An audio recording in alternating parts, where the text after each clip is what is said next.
Hi, everyone. Good morning, and thank you very much for joining us today. My name is Florencia Vilches, and I'm calling you directly from Buenos Aires, Argentina. I'm a researcher at the nonprofit Instituto de Conservación de Ballenas, or ICB, which focuses on the protection of whales and their habitat through research and education. Also, I'm very proud to be a Marine Conservation Action Fund Fellow at the New England Aquarium. So today, I would like you to join me on a mental and emotional trip to Patagonia to get to know how the southern right whales have been studied continuously by following the lives of known individuals for half a century. So let's go for it.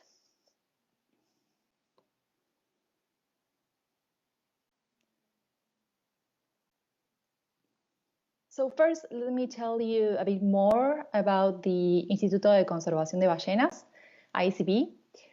Our main objective is to monitor the status of the right whale population at Peninsula Valdez, providing science-based data to government authorities and working on environmental education initiatives and marine conservation strategies in Latin America. ICB was founded in 1996 when it began to cooperate with the Ocean Alliance from Massachusetts to conduct the right whale program in Argentina.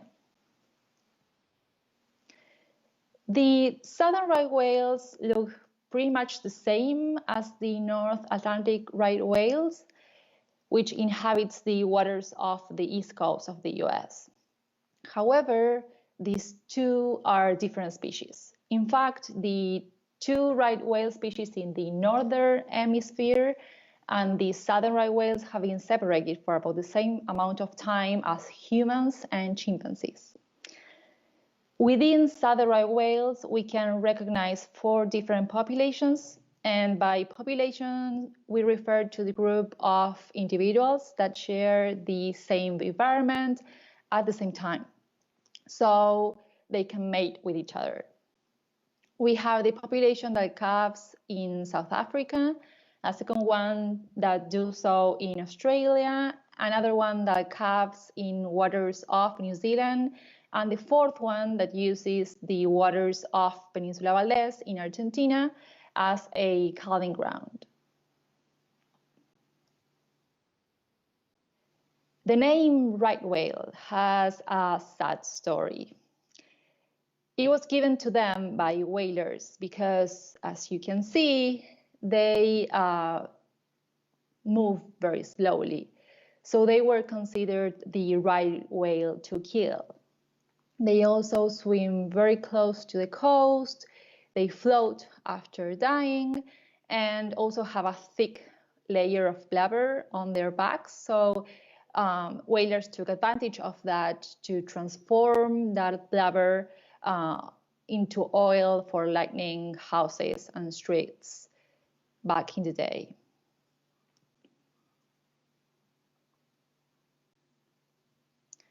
From May through December, during our winter and spring, southern right whales use the temperate and relatively calm waters that can be found inside the 2 gulfs of the peninsula.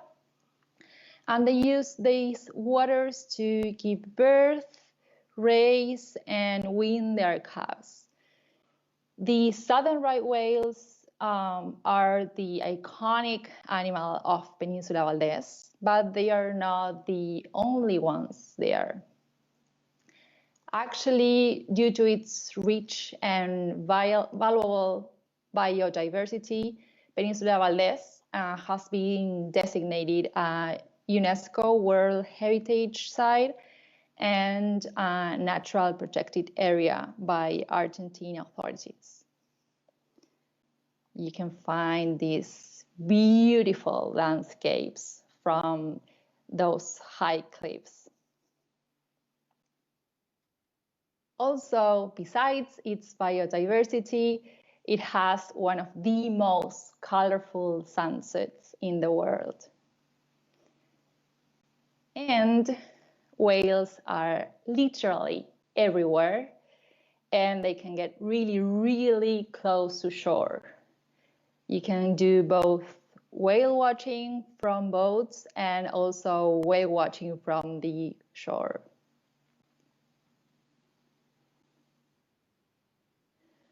So as the rest of the right whales, the southern right whales are born with patches of thickened skin on their heads, typically placed in the same places that we humans have facial hair, like above our eyes, on the chin, and the cheeks.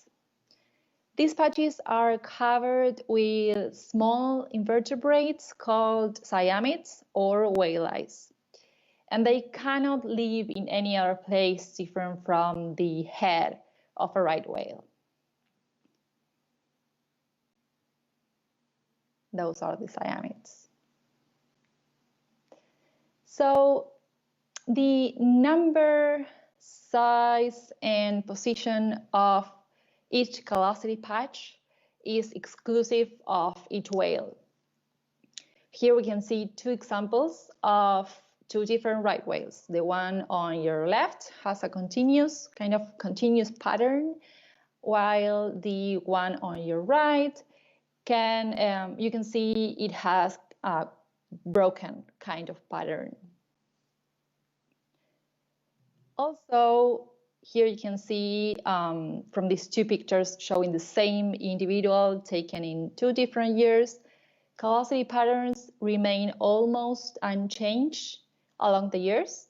So if we could have a good photograph of these whales' heads, we should be able to know who is who among the population to photo identify them individually. And if you can do that sustainably along the years, in a long term, you get to know a lot about the basic biology of a population and the dynamics of that population and how healthy they are, how healthy they behave.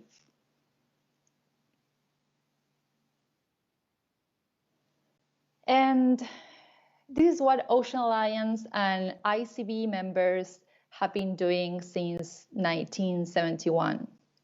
We annually fly along the perimeter of the peninsula with the main goal of photo identifying every whale we see.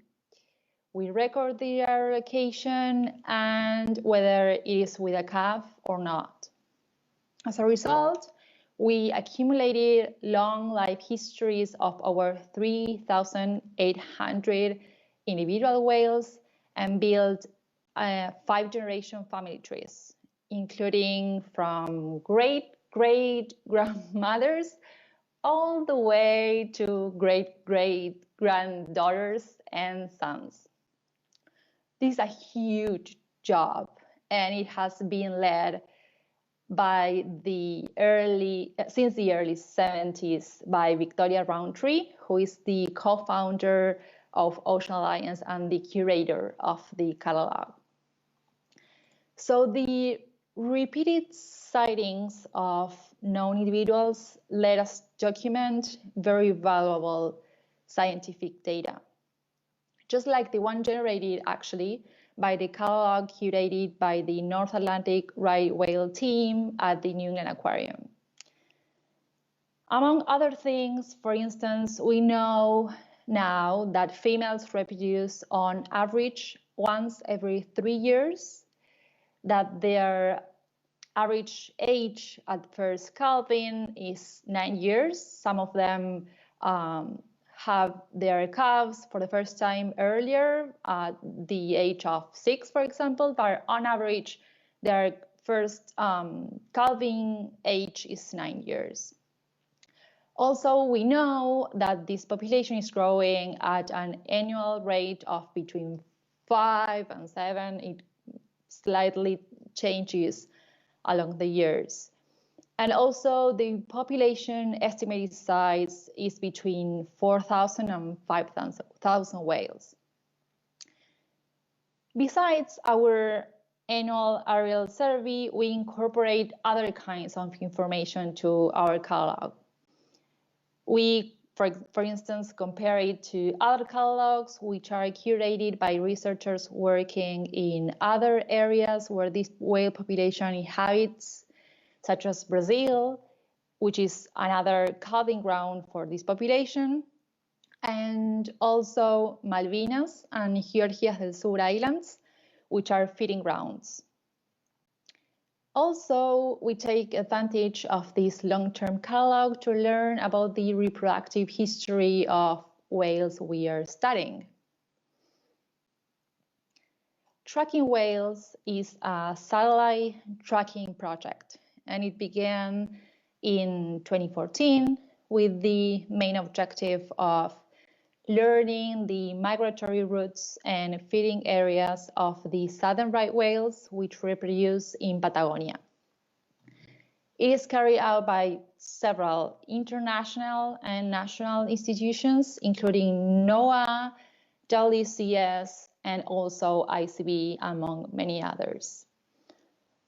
So between 2014 and last year, 2019, the tracking project has followed the trajectories of 47 individuals, their movements along the Argentine coastline, their migration routes, and the southwestern Atlantic areas where they go to feed. So these individuals were photographed so that we could identify them afterwards. This is Mariposa, an adult male to whom a satellite transmitter was attached in 2017, north of Peninsula Valdez. He is, as you can see, what is called a gray morph whale. This is not a feature you can see for North Atlantic right whales, but we do have some of these gray morph ones down here in Argentina. They are white as calves, but they darken and become gray or brownish gray as they age. So a couple of months ago, business as usual, I was comparing Mariposa's pigmentation pattern with the other gray morph whales present in the catalog, which are around 250. And I was comparing them one by one. Like I have a screen split in two, and on one half I have Mariposa's photograph, and on the other half I was going through all these 2050 gray morph known individuals we have in the catalog. And among those known individuals, I came across Espuma, which means foam, which is a very famous whale that has accumulated several titles during his life. He is Doxider's son. Doxider is another known whale in our catalog. He's also Antonia's grandson, another known whale, and whale 71's great-grandson. He's also one of the most adopted whales on our right whale adoption program, and even the main character of a storybook written by a local whale watching captain. However, since his birth in 1994, we've seen him only once in 1995. He was photographed, Espuma was photographed by a whale watching captain back then for that latest record we have from him in 1995. So when I came across Espuma among the 250 gray morph individuals. I just compared the little spots of black skin in Mariposa's head to those in Espuma's head with little hope, because I know we haven't seen him for 20-something years. But suddenly, each and every spot began to match, and so I began having this great and unique feeling, that indescribable adrenaline experienced during the microseconds just immediately before I can confirm that I indeed came across a known whale. And this was not just another known whale, this was Espuma.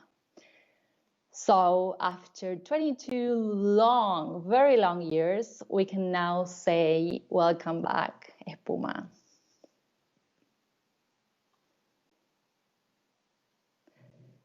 Not all the whales in the catalog have a name, but all of them do have an ID number. If their mummies know, then they receive the ID name of its mom, followed by the year of birth. So Espuma here,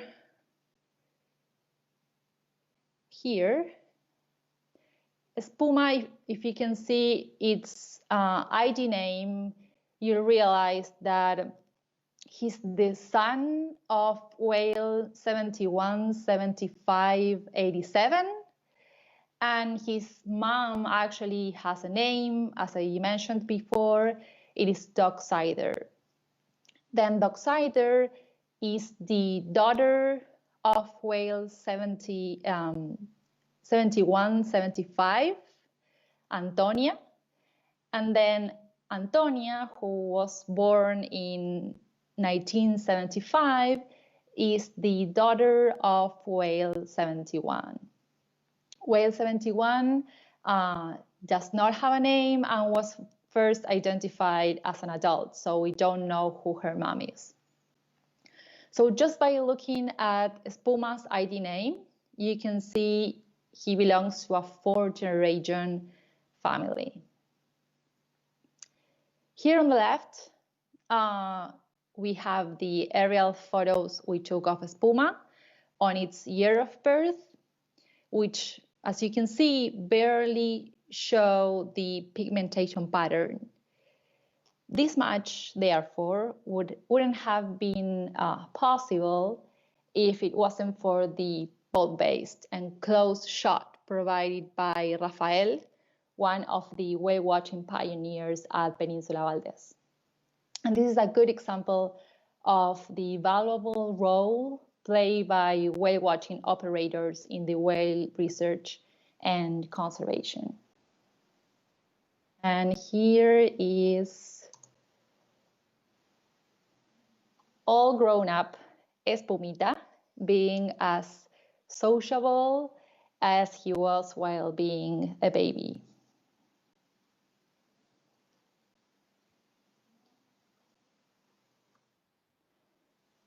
Then this is Basiensia, the adult whale we see here. Her satellite transmitter was attached last year. She has, as you can see, this beautiful gray mark on her back and gave birth to this gray morgue calf called Aconcagua. So I searched for Basiensia within our catalog as well, and that unique feeling returned. Have a look at the ID number of the whale with which Basiensia matches here. Doesn't it look familiar to you? Well, Basiensia turned out to be the calf that Doxider, Espuma's mom, had on 2008, which means Basiensia is Espuma's sister.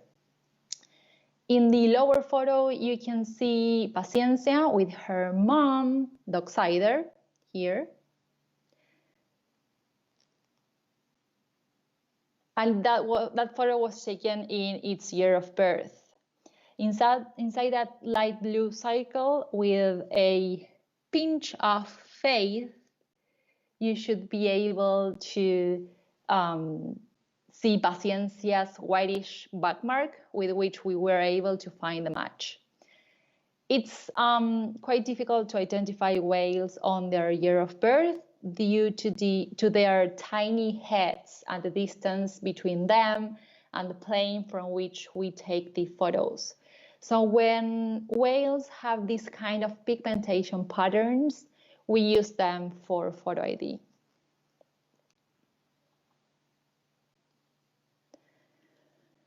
Knowing 5 generations of this family has allowed us to learn about the reproductive aspects of Peninsula Valdez right whales and thus improve our understanding about this whale biology. Through the annual aerial surveys started in 1971, we were able, for instance, to identify whale 71 as an adult and see her subsequently with calves on 6 different years. But that's not all.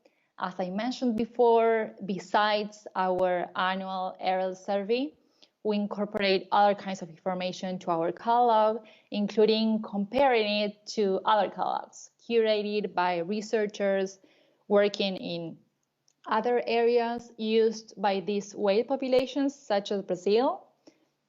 Brazil is the other calving ground for this population. This is Trough. She is the first identified whale in our catalog, and she was seen a few times during the 70s, then once during the 80s, and then several years went by without having any news about this huge female, until 2004 when we photographed her again. But as you can see, here we have a big gap of several years without any news from Trough. So we know that the southern right whales seen in Argentina, Brazil, and Uruguay belong to the same whale population. So in 2010, we conducted a comparison between our catalog and the one created by researcher Karina Groch in Brazil. And it turned out that Trough preferred the warmer waters of Brazil during 1988 and 1994.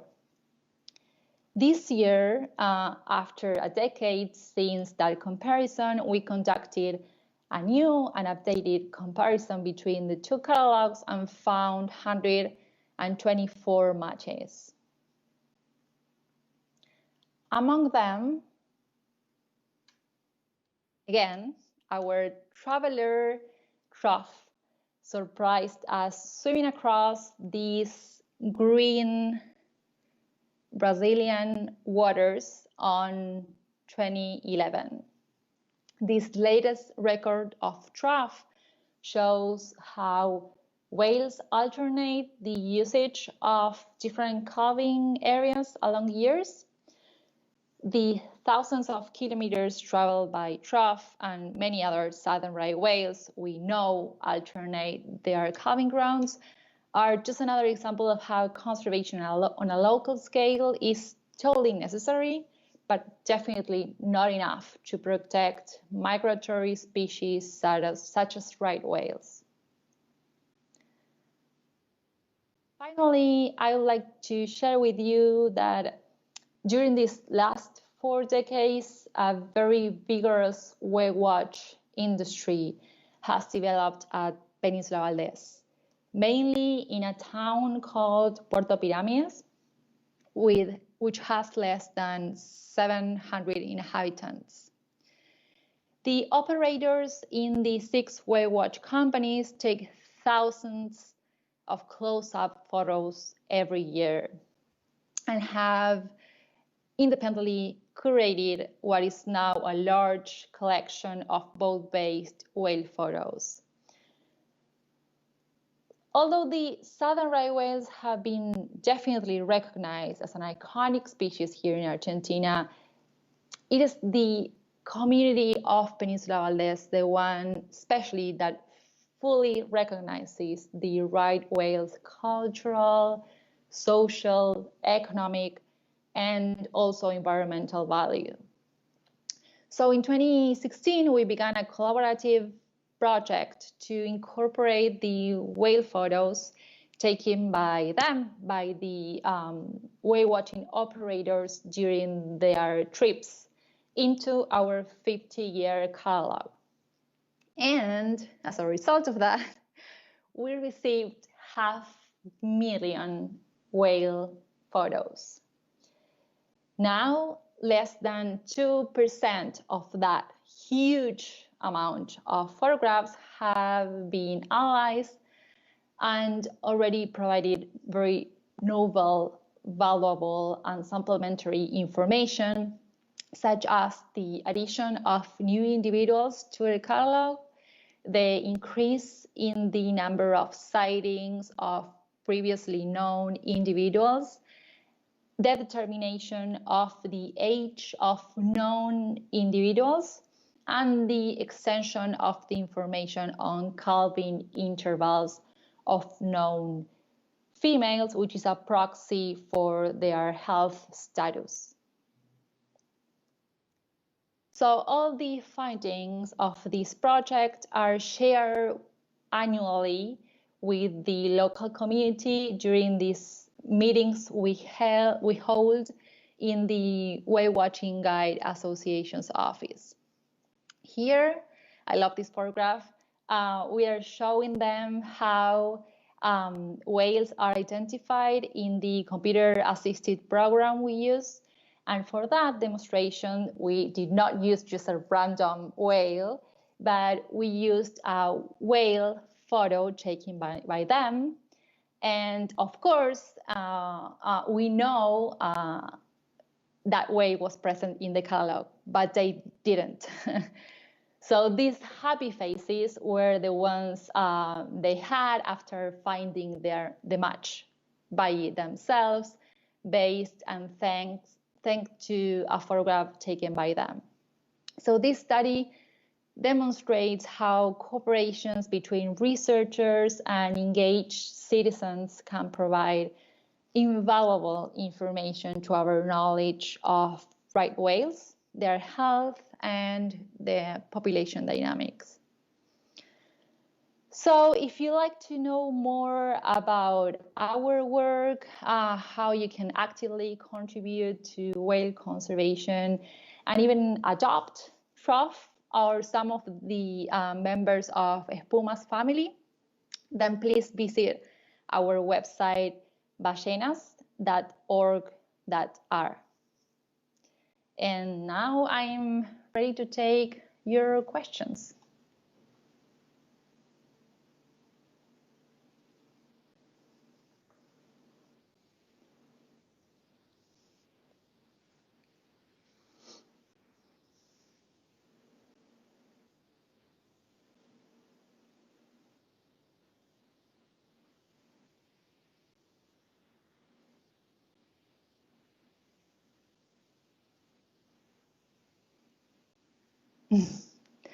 Yeah, well, I don't have at the top of my head the amount of time for Basiensia, but on average, this kind of tag remained for more or less 3 months transmitting. So they are deployed during September, and we usually get some information from that month all the way through January at the most. We had one case, so the satellite tracking team had one very iconic case of a whale called Papillon that was tagged during October, and he kept transmitting all the way through May. Even he went to the feeding grounds and then came back to Peninsula Valdez during that amount of time.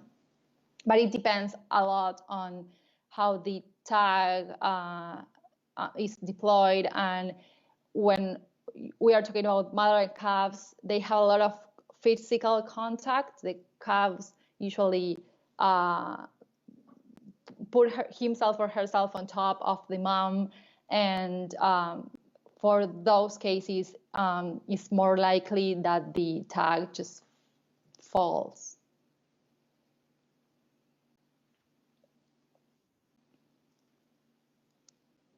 All right, so the next question is from Bess, who asks, do tourists become connected with South Atlantic right whales and their stories when they see them on whale watches? And what do you love most about your work? Yeah, so it's a very unique moment when you get to be on board on a whale watching boat, because you get to see how moving that encounter with whales is for tourists, because they are very sociable and they come really close to the boats. And so yeah, whale watching operators usually tell them about these individualities the whales have, and they usually tell the life history of some iconic whales they easily identify due to some back mark or some scar they have. So that's very important, because that is a moment when they get very moved about whale conservation.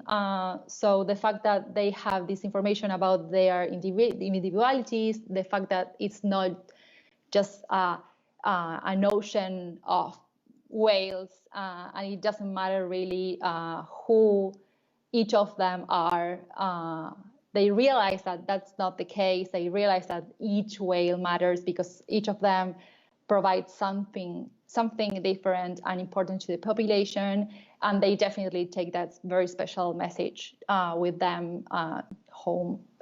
And what I enjoy most about my job is I think that doing photo ID allows me to get to know the whales, and they travel these vast ocean areas very far away from our coast, and being able to see them along the years, regarding how far they go, they always come back, and welcoming them back after so many years is so rewarding. It's a very artisanal work, a very tedious work sometimes, but it's definitely and endlessly rewarding, because even if I'm most of the year away from them, not in the field, I can just reconnect to them and their story and their noises and their movements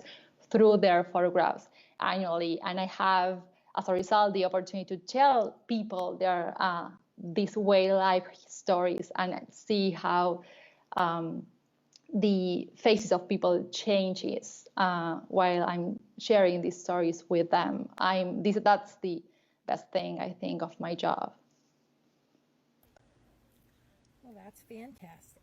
It looks like that's the last of the questions in the comments, but I have one. So it seems like the South Atlantic right whale populations are doing pretty well, all things considered.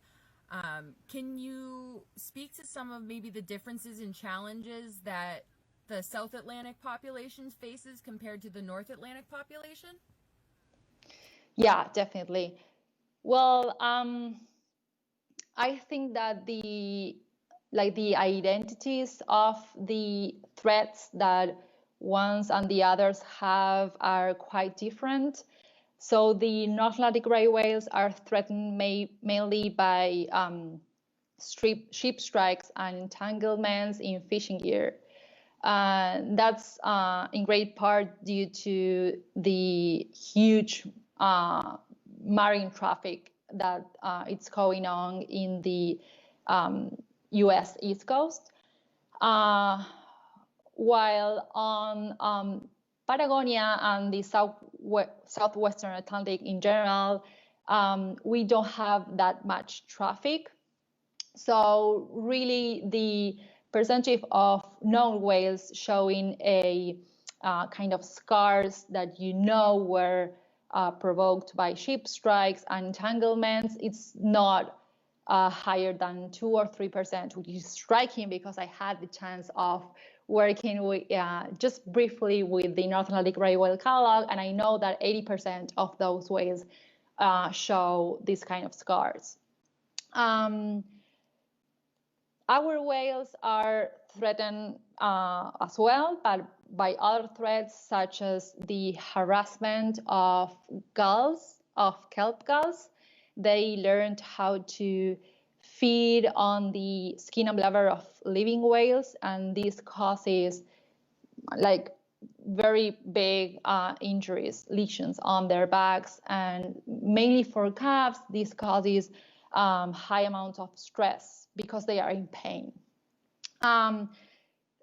But regardless of that, they manage to keep on growing on a population level. So yeah, I think that it is hard to manage one and the other because the nature of the threats are totally different. Also, the North Atlantic right whale had this issue of their main prey item moving northwards, so they have to travel more to get that food, whereas our whales feed mostly on Antarctic krill, and even though the abundance of the krill has been going up and down according to the sea surface temperature, there haven't been a record of striking movement of the krill population. So yeah, it's quite different, and I really hope that the North Atlantic right whale can rapidly go back to the healthier numbers they used to have.